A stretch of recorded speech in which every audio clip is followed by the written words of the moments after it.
करवा चौथ पर आपने तमाम कहानियां सुनी और पढ़ी होंगी।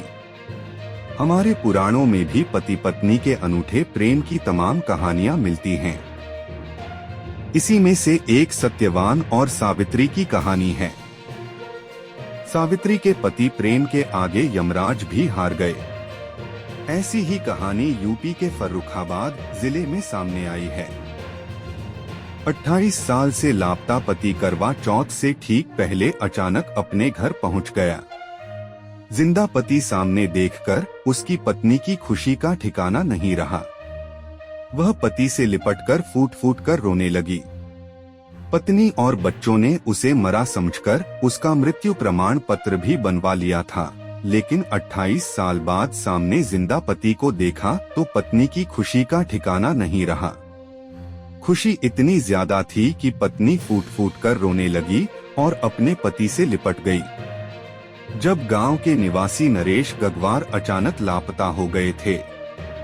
नरेश के बच्चे उस समय काफी छोटे थे। पत्नी ने उसे तमाम रिश्तेदारियों में ढूंढा, लेकिन उसका कोई सुराग नहीं लगा।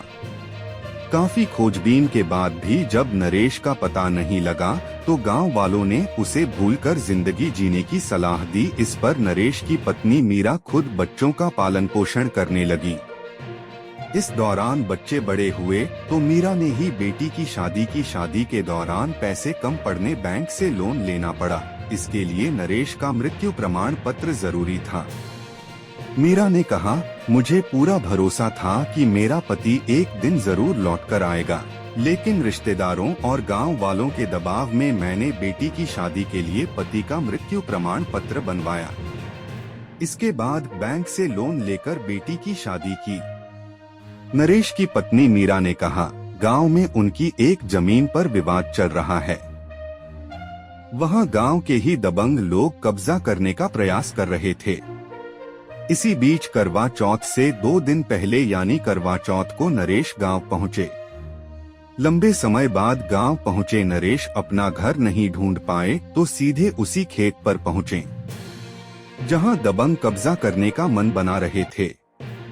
नरेश ने वहां पहुंचकर उन्हें रोकते हुए उस जमीन को अपना बताया। इस पर लोगों ने नरेश से उसका परिचय पूछा। इसके बाद मुझे सूचना दी गई।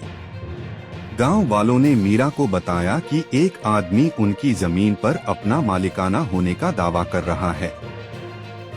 इस पर मीरा भागकर खेत पहुंची, जहां 28 साल सामने जिंदा पति को देखकर वह फूट फूट कर रोने लगी। मीरा की खुशी का ठिकाना नहीं रहा। वह भावुक होकर पति से लिपट गई। गांव वालों ने यह नजारा देखा तो सब सन्न रह गए। फिर किसी तरह गांव वालों ने मीरा को संभाला। नरेश ने बताया कि वह बगैर बताए घर से निकला तो सहारनपुर में अपनी बहन के घर गया। वहां उसे लगा कि बहन कहीं उसे दोबारा घर न भेज दे, इसलिए वह वहां से भी चला गया।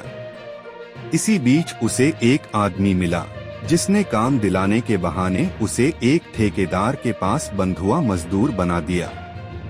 यहाँ वह अभी तक बंधुआ मजदूरी कर रहा था।